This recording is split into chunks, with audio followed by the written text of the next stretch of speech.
tardes. Este es otro programa de ¿Con qué derecho? Hoy día estamos lunes 9 de abril. El programa llega gracias a Biored, la Asociación Iberoamericana de Vida, Responsabilidad, Ética y Derecho. Hoy día vamos a hablar sobre el arbitraje y para eso tenemos de invitado al doctor Cristian Guzmán Napurí, del estudio Montoya y Guzmán Napurí. Él es especialista en Derecho Administrativo y le damos la bienvenida. ¿Qué tal, Cristian? Buenas tardes, gracias por la invitación, Chari. No, gracias a ti por venir acá al programa. Amigos, nos vamos a ir a un pequeñísimo corte y regresamos con nuestro invitado para hablar sobre arbitraje. Ya volvemos en ¿Con qué derecho?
amigos, estamos de regreso en Con qué Derecho para hablar con nuestro invitado, el doctor Cristian Guzmán Napurí, sobre el tema de arbitraje. Ya saben que pueden seguirnos en el Facebook de Onda Digital y también en el Facebook de Con qué Derecho. Bien, Cristian, yo creo que la primera pregunta sería, ¿qué entendemos, no, por un proceso de arbitraje? Y en todo caso, ¿qué tipos de arbitraje hay? ¿O hay un solo tipo? A ver, instrúyenos al respecto. A ver, vamos por partes. El arbitraje es un proceso que tiene por finalidad resolver conflictos. Hay muchos procesalistas que dicen de que el arbitraje es un medio alternativo de solución de conflictos, alternativo respecto del Poder Judicial. Porque, claro, cuando uno piensa en el mecanismo clásico para resolver conflictos, claro, judicializar el tema. Exacto, es judicializar el tema y resolverlo a través de las instancias que el Poder Judicial nos provee, dependiendo de la especialidad. Claro. Hay jueces penales, hay jueces civiles, hay jueces constitucionales, hay jueces contenciosos administrativos. Pero el arbitraje es un mecanismo, primero, que funciona desde el punto de vista de la designación del árbitro. Es decir, el árbitro es designado a través de un mecanismo establecido legalmente, de tal manera de que va a ser un tercero imparcial a las partes, y no forma parte del Estado propiamente, no forma parte del Poder Judicial en ninguna instancia estatal. No obstante, que debemos considerar de que el árbitro sí desarrolla jurisdicción, porque en tanto resuelve conflictos, goza de facultades no iguales, pero similares a las que tiene un juez, insisto, para poder resolver ese conflicto. ¿Y qué diferencia habría con un conciliador? Ajá, muy buena pregunta. El conciliador lo que hace es facilitar llegar a un acuerdo. Ya. Y luego a ese acuerdo se da la validez jurídica para que funcione como si fuera una sentencia. Claro, con su laudo arbitral, ¿cierto? Es que el laudo arbitral... Es equivalente a una sentencia. Es que el laudo arbitral, digamos que también equivale a una sentencia, pero es generado por este tercero imparcial que es el árbitro. En cambio, la conciliación no. La conciliación es un acuerdo entre partes. Ok. Un acuerdo entre partes que es facilitado por el conciliador, pero el conciliador no decide. No es que el conciliador decide en vez de las partes. En cambio, en el arbitraje... Ahí el árbitro, cambia la cosa. Exacto, el árbitro decide. Ya, Y esa decisión, claro, puede ser discutida posteriormente. Eso lo vamos a ver después. Pero, así es. Pero claro, puede ser discutida posteriormente. Pero en principio constituye cosa juzgada. Perfecto. Entonces, ese laudo arbitral vendría a ser como un equivalente a una sentencia. Es muy parecido. No es lo mismo, no pero es muy exactamente. parecido. Ahora nos vas a explicar en todo caso en qué se diferencia. Y entonces, ¿y qué conflictos pueden ser llevados a un caso de arbitraje? ¿Cualquier conflicto o algunos no se pueden? Eso es muy interesante porque lo que dice la ley en la materia, que es el decreto legislativo 1071, que es el decreto legislativo que regula el arbitraje, lo que nos dice es que se puede someter a arbitraje aquello que la ley diga y ahí yo creo, y digamos, gran parte de la interpretación que afectó la doctrina es que esto es alternativo, es decir, se iría a arbitraje o podríamos someter a arbitraje aquello que establece expresamente la ley o aquellas materias donde no están discutiéndose cuestiones que no sean susceptibles de disponibilidad. Ya, a ver, explícanos un poquito más. Ahora vamos por partes. Vamos primero por lo segundo, que es muy interesante. Puede someterse a arbitraje aquello que es disponible. Nosotros tenemos un conflicto y decimos, no sé, es que eso no hay que someterlo al Poder Judicial, no vamos a someterlo a un arbitraje. ¿Qué ventajas hay? A ver, para empezar yo creo que la celeridad. La celeridad, ¿no? Sí es cierto, la celeridad. El arbitraje tiende a ser más costoso, pero digamos, ahí en el análisis costo-beneficio podemos decir de que es mucho más rápido. Más rápido. Sí, depende de la complejidad del arbitraje, podría demorar 6 meses, 1 año o año y medio, depende de qué tan complejo sea. Hay a veces situaciones que son más complejas, hay que realizar una actuación probatoria muy compleja en el arbitraje, puede demorar un poco más, pero normalmente la cuestión sometida a arbitraje se resuelve con mayor rapidez que en el caso del sometimiento al Poder Judicial. Y justamente esto es muy importante, porque claro, si nosotros decidimos someterlo al arbitraje porque consideramos que es más rápido, nos podemos poner de acuerdo, pero siempre y cuando las pretensiones puedan ser disponibles, las pretensiones puedan ser materia de disponibilidad, por ejemplo, porque hay cuestiones que no pueden ser disponibles, ¿verdad?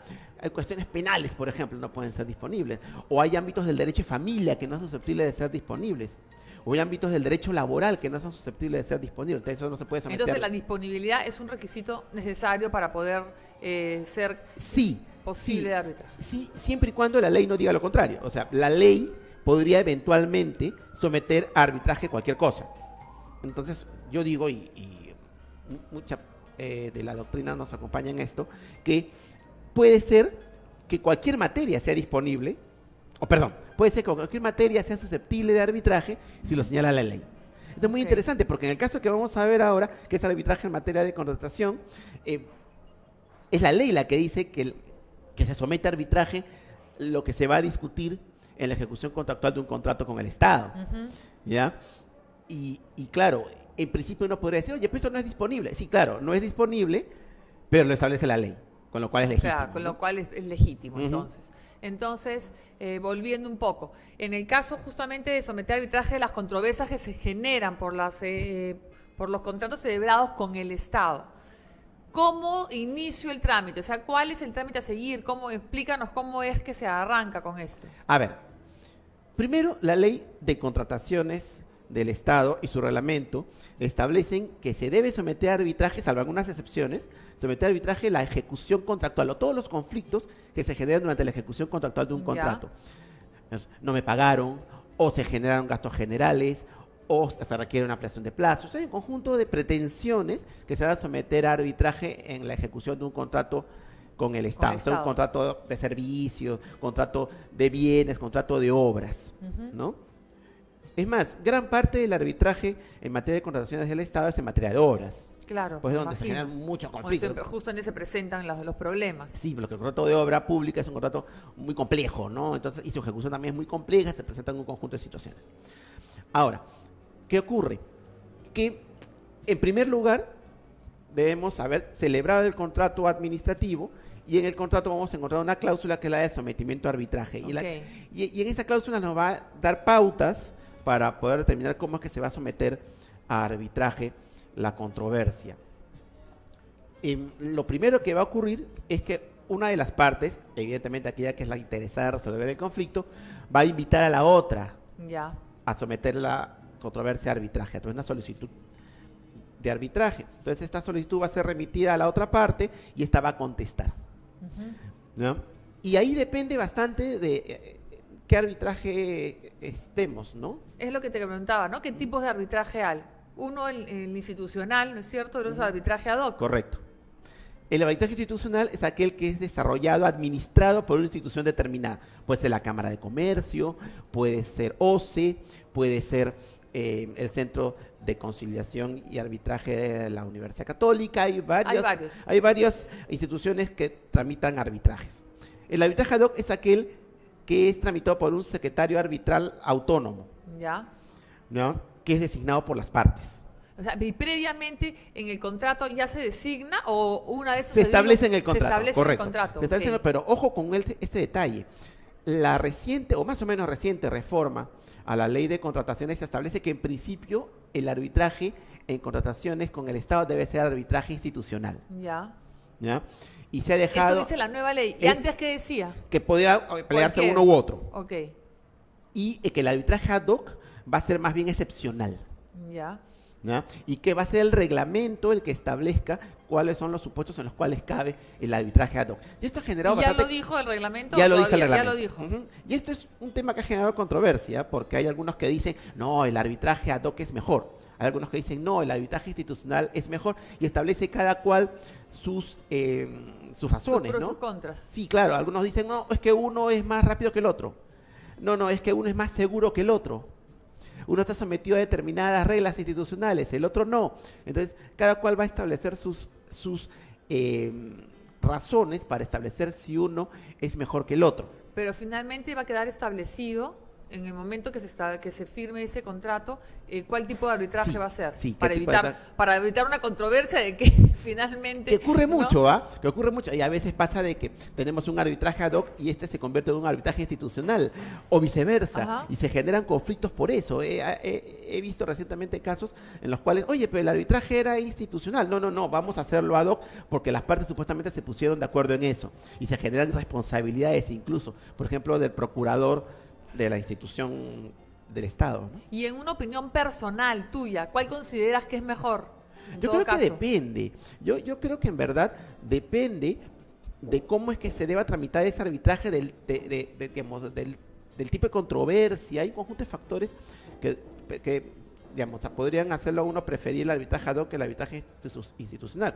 Yo he estado presente en ambos y en ambos me ha ido bien, ¿no? Tanto como parte como como desempeñándome como árbitro. No he tenido problemas en ninguno de ellos, pero han habido, digamos, árbitros que han tenido problemas con arbitraje ad hoc o han tenido problemas también con arbitraje institucional. Yo creo que ahí depende de las necesidades de las partes y también depende del tipo de controversia, ¿no? Claro. Ahora, ¿qué te iba a decir? ¿Y cómo se tramita? O sea, muy bien, nos una de las habíamos partes quedado. interesadas Sí. va a hacer la invitación. Sí, ahí nos habíamos quedado, ¿no? En que se les hacía la invitación de una parte a la otra y el siguiente paso es designar a los árbitros. Si tenemos un tribunal arbitral en donde son 3 los miembros del arbitraje, cada parte va a designar Uno. y esos 2 van a designar al a uno. tercero. Ok. Ahí pueden pasar 2 cosas. Que se pongan de acuerdo, con lo cual aquella persona designada como el tercer árbitro va a ser además el presidente del tribunal arbitral, o que no se pongan de acuerdo. Si no se pongan de acuerdo, pega lo que se llama la designación residual, Ya. que la va a realizar OCE. OCE tiene un listado de árbitros. Ok, el y organismo cuando- supervisor de las contrataciones del Exacto. Estado, el OCE. ¿Ya?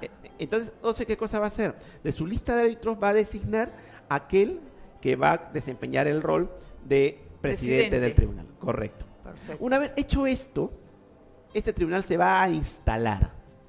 Ya. ¿Ya? Se van a reunir, es una especie de audiencia, y ahí van a elaborarse y además aprobarse las reglas del arbitraje, que van a estar en el acta. Esas reglas son las que van a servir en adelante para regular el funcionamiento del arbitraje. Ya, pero esas reglas van a ser ad hoc, o sea, van a ser para este caso en general, o son reglas ya establecidas en general para todo. O dependiendo de la controversia del caso, hay algunas reglas especiales. Ese es buen punto. La ley y el reglamento establecen un conjunto de reglas que son que establecen un marco de acción. Pero dentro de eso hay temas que podemos ir ajustando. Las instituciones arbitrales tienen reglamentos, con lo cual las reglas del arbitraje se van a someter a ese reglamento. Ya. En un arbitraje ad hoc, no. En un arbitraje ad hoc van a haber reglas específicas para ese arbitraje que se van a poner para las partes. Van a establecerlo las partes. Ya, ok. ¿no? Cuando se da, por ejemplo, una instalación efectuada por OCE, ahí vamos a tener reglas específicas y con determinados ajustes, plazos, tiempos, cómo se resuelve una recusación.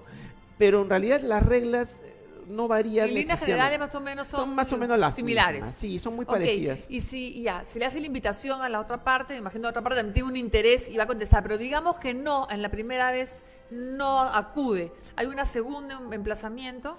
Muy buen punto, porque, claro. Porque en una conciliación vemos que si no te presentas a la primera, te citan una vez Una más, segunda ¿no? vez. Claro, supongamos que se efectúa esa designación y la otra parte no contesta dentro del plazo. Lo que va a hacer, digamos, el contratista o la entidad que solicite el arbitraje es solicitarle a OCE que designe un árbitro en vez del árbitro que iba a designar la otra parte. ¿no? Claro. Un castigo ahí. Algo así. Es una especie de designación residual también. Ya. Pero funciona justamente para resolver el conflicto que se generaría si es que alguna de las partes no contesta o no designa, porque el problema es que designa al árbitro. Claro. Lo mismo, se establece la fecha de instalación. Una de las partes no asiste, se realiza la instalación con la parte que está presente.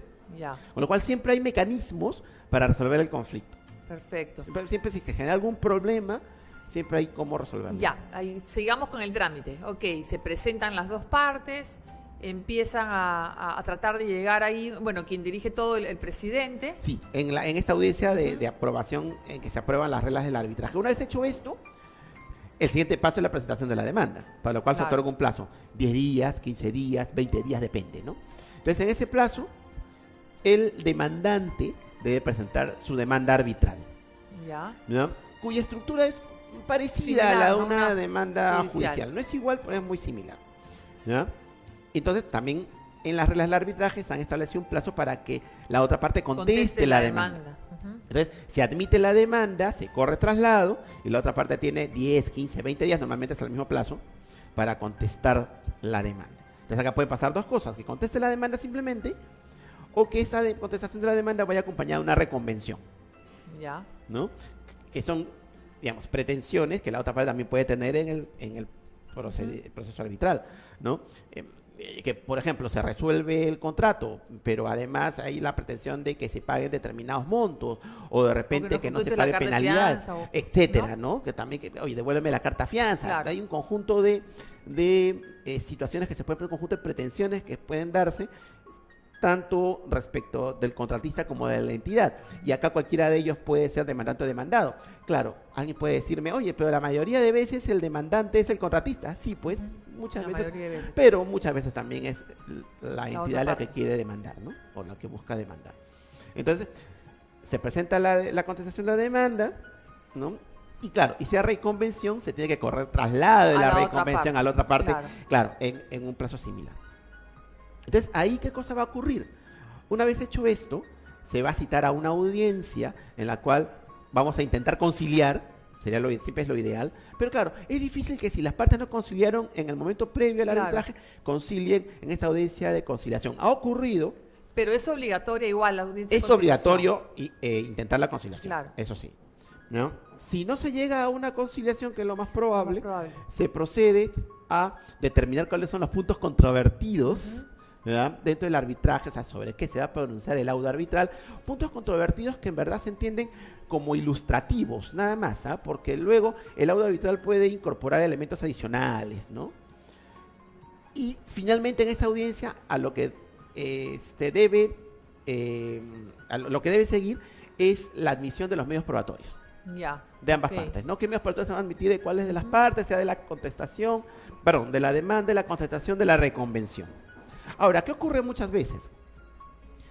Que los árbitros o la institución arbitral, para buscar generar celeridad en el arbitraje, en una sola audiencia hacen todo, ¿no? Entonces hacen la conciliación, la fijación de puntos controvertidos, la admisión de los medios probatorios, la actuación de las pruebas y el informe oral en una misma audiencia. Todo en una misma audiencia para ganar celeridad.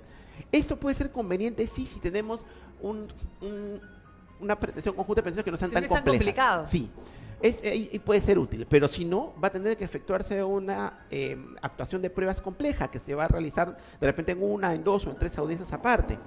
Lo mismo el informe oral, entonces ahí puede generarse una complejidad.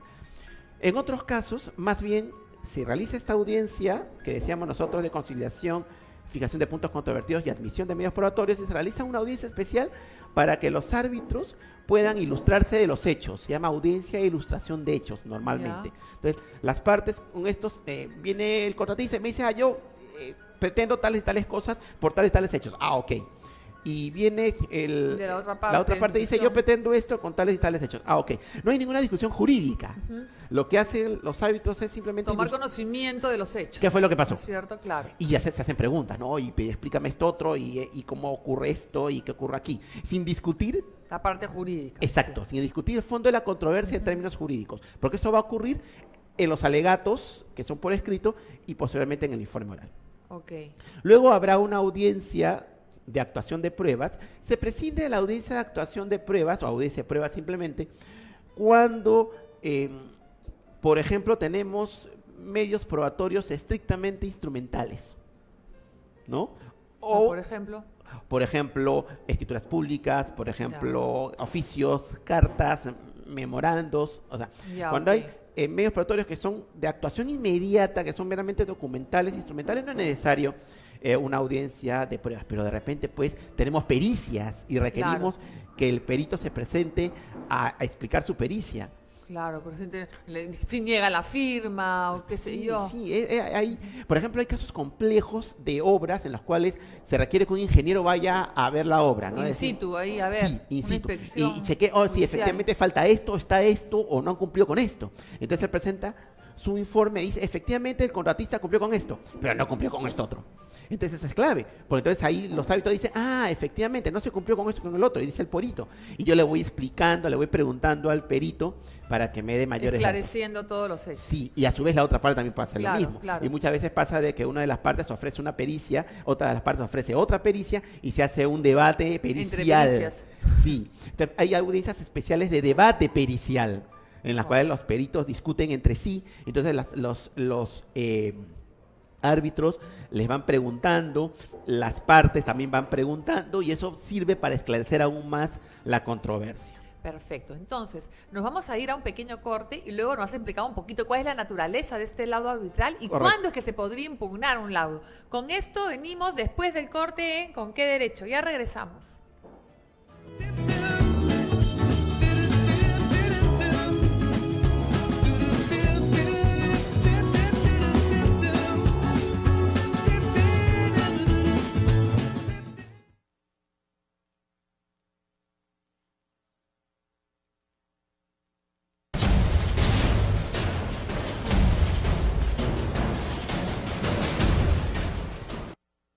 Cinco famosos millonarios que fueron abandonados por sus padres al nacer. Número 5. Steve Jobs. Sin duda, este es uno de los hombres más influyentes de este siglo, pues gracias a su carácter y dedicación, cambió nuestra manera de consumir e interactuar con la tecnología. Sin embargo, la historia detrás de este magnate de la telefonía celular y la computación es algo más que dolorosa. Al nacer, sus padres, el sueño de Chanel era dedicarse al canto, por lo que empezó a cantar en un abandonó, dejándola. No cabe duda de que el tiempo es sabio. Solo hay que saber esperar las oportunidades, asegurándose de estar preparado para aprovecharlas. Número 1. John Lennon. Hijo de un romance entre un marinero que pasaba su vida en alta mar y su madre, una joven rebelde y soñadora, John Lennon, uno de los músicos más influyentes del siglo XX, se quedó sin padres desde muy corta edad. Nació en los años 40, en Liverpool, Inglaterra. Vivía con su madre y su tía, y solo veía a su padre pocas veces al año, pues viajaba mucho, hasta que simplemente dejó de aparecerse. A los pocos años se fue su madre. Motivada por cumplir sus propios sueños, abandonó a John. Desde muy corta edad, Lennon experimentó la soledad y el rechazo, pues durante su infancia y gran parte de su adolescencia, su comunidad lo reconocía como un bastardo, quien había sido abandonado por ambos de sus padres. Esa era la peor deshonra para la sociedad inglesa. Sin embargo, Lennon se refugió en la música, escuchando todos los discos occidentales que su papá le dejó, el poco tiempo que pudo convivir con él. Con esas influencias y en compañía de su único amigo, el también solitario Paul McCartney, crearon los inicios de la más grande banda de rock de todos los tiempos. Lo demás es historia. El legado de los Beatles sigue sonando y sonará por miles de años más. Soy Víctor González.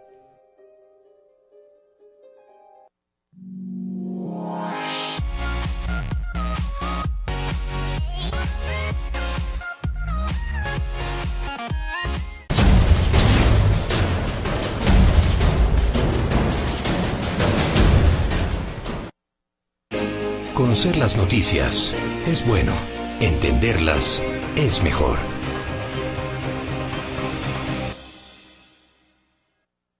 Asegura la nutrición y crecimiento de tus hijos con los más preciados granos andinos del Perú. Quino Kids. Sano, nutritivo, fácil de preparar y 100% natural. Quino Kids, de Alimentos La Nuestra. Agua de mesa óptima, símbolo universal de pureza. Somos una empresa 100% peruana dedicada a la producción de agua purificada de la más alta calidad. Estamos en el distrito de Chorrillos. Pedidos a los teléfonos 249-0728 y 592-8054.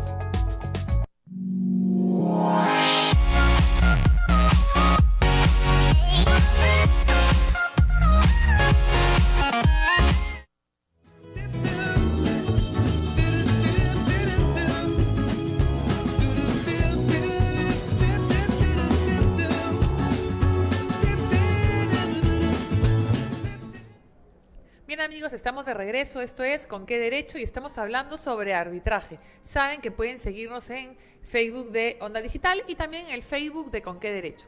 Bien, Cristian, te había preguntado cuándo es que se podía impugnar un laudo arbitral, pero antes que me respondas, me gustaría que siguiéramos andando un poquito más en el tema de los alegatos y del informe oral. Correcto. Sí, supongamos que efectivamente se realiza la audiencia de pruebas, se actúan todas las pruebas, se cierra la etapa probatoria y lo que van a hacer los árbitros es darle un plazo a las partes para que presenten sus alegatos escritos. Ok. Este plazo es variable, depende de la regla que se han establecido, puede ser 5 días, 10 días, 15 días. Ya. Transcurrido ese plazo, se presentan los alegatos. ¿En qué consisten? una especie de resumen de cuáles han sido los actuados, qué es lo que ha ocurrido, ¿ya? Y es un elemento más de defensa de las partes. Y le sirve a los árbitros para poder tener una mayor convicción de cómo es que se debe resolver el conflicto. Ahora, ¿qué es lo que muchas veces ocurre? Que en esos alegatos las partes soliciten una audiencia especial para que se realicen los informes orales. Claro. ¿Ya? Eso es útil para las partes, para poder explicar mejor verbalmente, es más, con diapositivas, etcétera, a los árbitros cómo es que se ha sustentado las pretensiones y, claro, sustentar debidamente. ¿Y hay su un posición. tiempo para ese informe oral? Hay un tiempo, sí, lo cual también es flexible, ¿no? En el Poder Judicial normalmente se da un plazo de 5 o 10 minutos, pero en el arbitraje... Puede ser un poco mayor. Sí, porque además hay réplica, dúplica, y se permite pues a los abogados de las partes tener flexibilidad para justamente para poder clarificar bien el programa, el problema y que los árbitros puedan... Exacto, para tener la información más amplia de cuál es el problema que se ha generado y cómo es que se va a resolver. Y a los árbitros les es muy útil. O sea, cuando yo he estado en diversos arbitrajes, presto atención y digo, sí, pues, a ver, ok, qué interesante. Entonces voy tomando información, ¿no? Y los argumentos de las partes, que muchas veces verbalizar los argumentos es más efectivo que leerlos, ¿no? Y tener ambas cosas es muy útil para poder luego decidir en el laudo. Ahora, llegamos al laudo arbitral. ¿Qué pasa si el árbitro que puso la institución, pues le da la razón a la institución, y el contratista que puso también, designó su árbitro, le da la razón al otro? Es el presidente finalmente el que va a tener la decisión final. Claro, porque la decisión del laudo no requiere ser tomada por unanimidad. Puede ser tomada por mayoría o por un voto simplemente, que es el claro, va a tener dos votos, porque va a ser o bien para un lado o bien para el otro. Sí, porque claro, si ocurre lo que tú estás señalando, el presidente va en todo caso a optar por alguna de las dos posiciones, y aquella por la cual el presidente opte es aquella que va a ganar, ¿no? Yo he visto pocos casos de votos en discordia, pero sí ha ocurrido, ¿no? De alguna de las partes que no está de acuerdo con lo que decían los otros dos y emite su voto en discordia, ¿no? Ya, ok. ¿Y en qué caso se puede impugnar un laudo? Esta también es una muy buena pregunta, ¿no? Porque ¿qué es lo que ocurre? En principio, el laudo constituye cosa juzgada. No debería poder impugnarse. ¿Ya? En principio. En principio. Ahora, lo que la ley, en este caso el decreto legislativo 1071, establece es más bien un mecanismo que se llama recurso de anulación, que en realidad es un proceso judicial muy particular, ¿ya? Que ocurre sobre la base de determinados supuestos. ¿Ya? Muy puntuales. Muy puntuales. Y el supuesto clave es aquel en el cual no se le ha permitido a alguna de las partes tutelar su derecho, y que esta parte lo hizo de conocimiento de los árbitros. Esto está tanto en el decreto legislativo de 71 como en la ley de arbitraje, la ley 3225, pero la ley de contrataciones. ¿Pero a qué te refieres con que no se le ha permitido tutelar su derecho? ¿Que no llegó a ser Se vulneró su derecho de defensa, por ejemplo. O sea, no se presentó, ¿o qué? Para que, o sea, tuvo la oportunidad de poder hacer su actuación, de poder hacer su alegato, de poder hacer su pericia, de poder hacer todo. Si puede hacer todo, ¿ya? No va a tener sustento para poder... O sea, basta que una de esas cosas no la haya podido hacer. Sí, han habido casos en los cuales el Poder Judicial ha anulado laudos en los cuales ha determinado que haya habido una vulneración, por ejemplo, al derecho a ofrecer pruebas, o al derecho a actuar pruebas, o al derecho de defensa. Porque se le pasó el plazo, digamos. No, porque simplemente los árbitros generaron una actuación procesal que no le permitió a alguna de las partes desempeñar su atribución. Pidió, por ejemplo, que se citen a los peritos. No se pidió. Pero en el caso que sea por, digamos, por negligencia de una de las partes, ahí no hay forma. No, porque forma. Claro, no podría alegar de que ha sido vulnerado en su derecho. Claro, han vulnerado mi derecho porque se me pasó el plazo. No, pues se te pasó el plazo, perdiste la oportunidad de poder ejercer ese derecho. ¿Y en qué otros casos puntuales así es que no puede, es que puedes más bien hacer la impugnación? Porque vemos que en las sentencias judiciales normalmente pues tú siempre vas a impugnar, ¿no? Sí, claro, si pierdo en primera instancia en un proceso judicial, me voy a segunda instancia. Sí. Pero en el arbitraje no puede hacer eso. No, el recurso de anulación no puede ser utilizado para volver a discutir aquello que existió en el arbitraje. Exacto. Okay. Por ejemplo, el Poder Judicial ha rechazado recursos de anulación que estaban sustentados en la valoración de las pruebas. Es decir, los árbitros analizaron las pruebas y dijeron, estoy de acuerdo con esto y esto sustenta la posición D. Entonces yo no estoy de acuerdo con eso y presento el recurso de anulación. Entonces el Poder Judicial me va a decir, no, está mal, tú no puedes utilizar el recurso de anulación o no puedes utilizar al Poder Judicial para volver a discutir cómo es que se valoraron las pruebas en el proceso arbitral. Y ese recurso de anulación va a ser discutido en el Poder Judicial. En el Poder Judicial. En el Poder Judicial. Y ahí sí ya se acabó. Claro, porque acabó. claro, si el Poder Judicial declara infundado el recurso de anulación, ¿no? Efectivamente el laudo ya está oleado y sacramentado, ya no hay nada que se pueda discutir. Ahora, ¿cuáles son las funciones que tiene el OCE respecto del arbitraje? A ver, veamos. Ahí hay varios puntos que hay que tratar porque es muy importante, ¿no? Un primer punto es que el OCE posee el Sistema Nacional de Arbitraje, o tramita, que es un mecanismo alterno para administrar arbitrajes, que ahora debe operar de manera residual, a falta de. O sea, a falta de que hayan instituciones arbitrales en un ámbito determinado. Pero hasta la anterior reforma a la normativa en materia de contrataciones del Estado, el sistema que administra OCE podría funcionar o hubiese podido funcionar en cualquier circunstancia, ¿no? Todavía hay muchos arbitrajes que OCE tramita, pero la reforma ha llevado en este punto a que OCE se encuentre encargado solamente residualmente o a partir de la reforma, ¿no? Eso en primer lugar. En segundo lugar, la principal función de OCE en este punto es manejar el registro arbitral y ejercer la rectoría en la supervisión, el término no me gusta mucho, pero a cómo es que los árbitros tramitan los arbitrajes, porque como no está sometido al Poder Judicial y es un mecanismo que opera de manera paralela, no obstante que goza de jurisdicción, no obstante es un mecanismo que incluso tiene respaldo constitucional. Ojo, el arbitraje, y esto ya lo ha dicho en reiterada jurisprudencia el Tribunal Constitucional. Sí. Pero no obstante eso, hay determinados mecanismos de control, de supervisión que se establecen, ¿no? La ética arbitral, por ejemplo, ¿no? Que cada institución arbitral debe tener su código de ética. ¿Y cuál es el mecanismo a través del cual se activa esto? Un árbitro puede ser recusado si es que vulnera la normativa en materia de ética. Conflicto de intereses. Por ejemplo, ese es un caso típico, ¿no? Un árbitro que se empeña como tal en un proceso determinado, pero que sin embargo anteriormente se ha pronunciado sobre el tema. No puede ser juez y parte. No puede ser juez y parte. No. Entonces, esto es muy importante tener cuidado, ¿no? con este punto. Entonces, la función del OCE es, claro, generar la transparencia, asegurar que es una cosa ética, una cosa realmente que va a ser justa.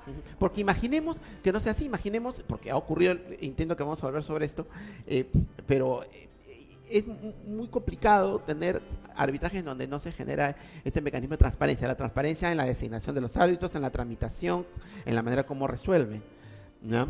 Claro, lo que pasa es que ahí hay que determinar un equilibrio entre qué tanto debemos controlar a los árbitros, o si está bien que se establezca un mecanismo de control administrativo, ¿no? Qué tanto la función administrativa puede controlar, puede supervisar a la función jurisdiccional que desempeñan los árbitros. Claro, no tanto irse para un lado o para el otro, pero también garantizando esto, porque si no va a caer en una figura en donde nadie va a querer hacer arbitraje porque no va a haber esa confianza. Sí, la cuestión es que podamos confiar en la institución. Claro. ¿Ya? Entonces, claro, la función de OCE es generar esa transparencia, esa información. Es clave la información, que nosotros podamos acceder a la información de cada árbitro, saber si lo han recusado o no, saber si le han anulado. Todo su historial. Conocer qué laudos ha emitido, ¿no? O se tiene un registro de laudo. Entonces ahí yo puedo entrar y determinar qué laudos ha emitido Cristian Guzmán y saber cómo qué tan confiable es, cómo resolvió. Y también me imagino pues todos los lugares donde ha estado, a veces que hay un conflicto de interés, no sé si ha estado en algún momento o pertenece a algún directorio de tal empresa o qué. Es cierto, porque claro, determinar la afiliación del árbitro es muy útil para poder determinar posibles conflictos de interés. Claro. Pero además también es importante determinar la línea jurisprudencial que ha seguido, ¿no? Cómo es que se ha resuelto en tales y tales casos. Claro. ¿Ya? Si ha emitido votos singulares, si ha emitido votos en discordia. Por ejemplo, un árbitro designado siempre por el mismo contratista y que ha resuelto siempre a favor del contratista en arbitraje determinados, no obstante que emitió votos singulares. Entonces uno dice, entonces este árbitro no es muy imparcial, más bien está resolviendo a favor de quien lo designó para que lo sigan designando. Claro. Claro. ¿Ya? Entonces, todo ese análisis debemos efectuar para efecto de designar un árbitro. Si es que yo soy la parte, por supuesto, ¿no? Y entonces, este rol es muy importante que desempeñe OCE, ¿no? Porque OCE tiene este registro de árbitros y además este registro le sirve a OCE para las designaciones, para designar residualmente, en caso, como conversamos hace un rato, alguna de las partes no designe en el tiempo debido, ¿no? Oportunamente a su árbitro, o que ninguna de las partes Se ponga de acuerdo se para ponga de designar acuerdo. al presidente. Claro, exacto, exacto. Y dime, ¿y te han presentado muchos conflictos en este ámbito?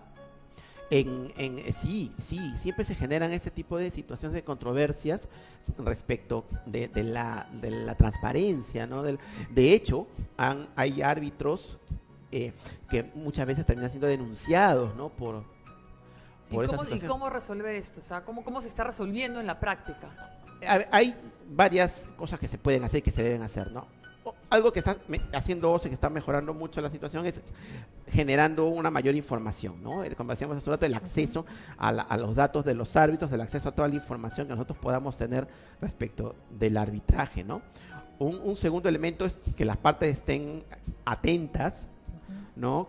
A cualquier situación que se presente en el arbitraje, ¿no? No hay mejor contralor que las partes en un proceso arbitral. Claro que sí. ¿No? Que los árbitros, que las partes estén de acuerdo. Si ven que un árbitro se comporta indebidamente, proceder a recusar. ¿En cualquier momento puede ser recusado? En cualquier momento. En cualquier momento. En cualquier momento, antes de la emisión. Me llega una información que no conocía, por ejemplo, Sí. puedo recusar. Es que se dé el laudo arbitral. Es que ahí hay un tema muy importante, que es el deber de revelación. Entonces, un árbitro, cuando de repente en el camino, no antes del arbitraje, no en un momento determinado, sino posteriormente, se entera de alguna situación que podría afectar su imparcialidad. Entonces, el árbitro, ¿qué es lo que hace? Presenta un documento, ¿no? Una carta, un oficio, y el árbitro señala que hay una situación que se ha presentado. Él mismo. Él mismo. Eso se llama deber de revelación.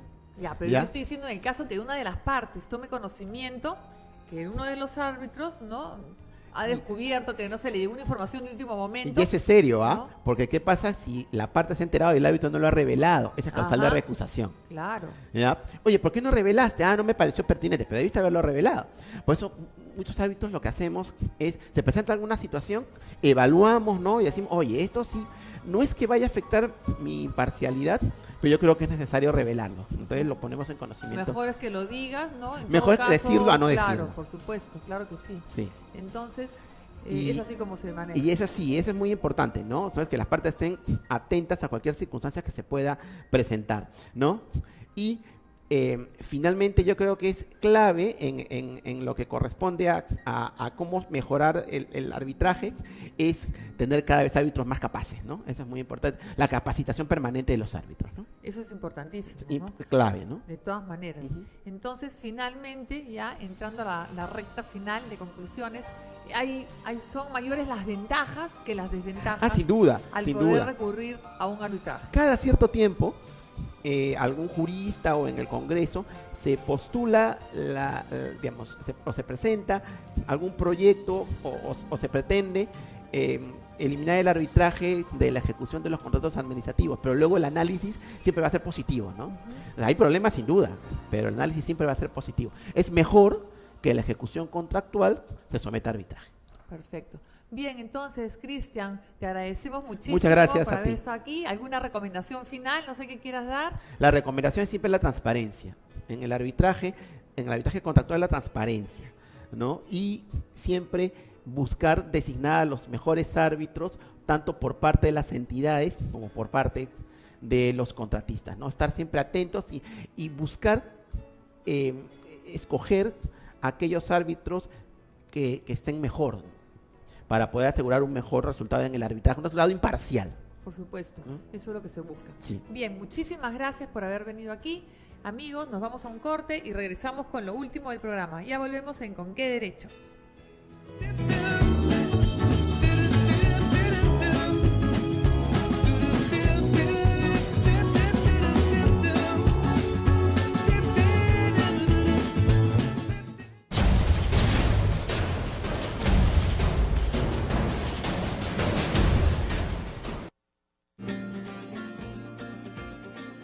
Número 6. La piscina del diablo.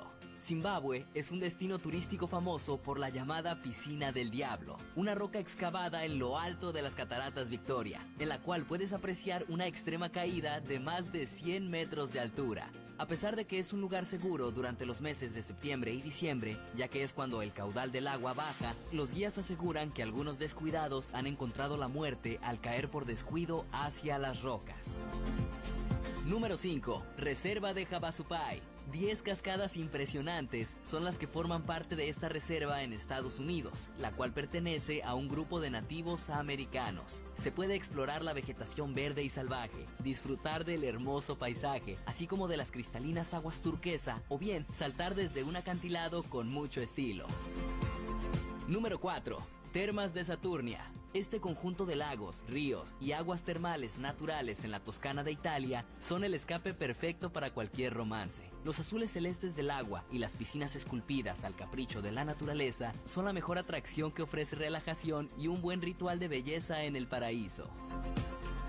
Número 3. Los Alpes suizos. Disfruta de los grandes paisajes mientras das un relajante paseo en tren. En este lugar puedes llegar a las montañas y gozar de cientos de actividades para toda la familia. Desde un paseo en las alturas, mucho espacio para esquiar y una vista impresionante.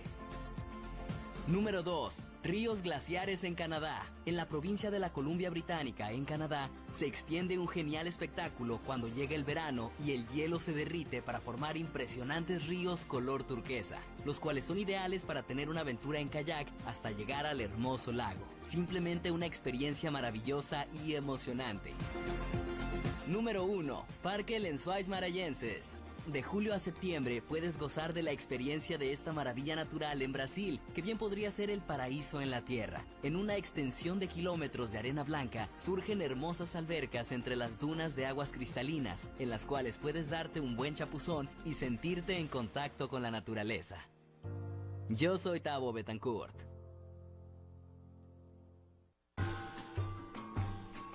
Número 7. OVNIs en pinturas religiosas. Siglos antes de que existieran aviones, satélites o naves espaciales, ya aparecían artefactos voladores muy semejantes a ovnis en pinturas religiosas, mismos que a veces hasta parecen estar emitiendo algún tipo de rayo o energía. De acuerdo a estudiosos del arte, en realidad los supuestos ovnis son símbolos sagrados o representaciones del sol y objetos celestiales, y los parecidos son solo coincidencia. Sin embargo, una de las imágenes más extrañas que desafía toda explicación es una pintura hecha en el año 1600, en donde aparece un objeto que es prácticamente idéntico al primer satélite artificial, el Sputnik, que sería lanzado 357 años después. Número 6. Los suicidios del puente de Overton. El puente de Overton, en Escocia, es un fenómeno único en el mundo. Inexplicablemente, todos los perros que suelen pasar por este lugar son atraídos por una fuerza extraña que los hace lanzarse al vacío. Aunque muchos catalogan esto como una serie de desafortunados accidentes, lo curioso es que aquellos que logran sobrevivir vuelven a trepar al puente solo para arrojarse nuevamente. Número 5. ¿Qué hay de...?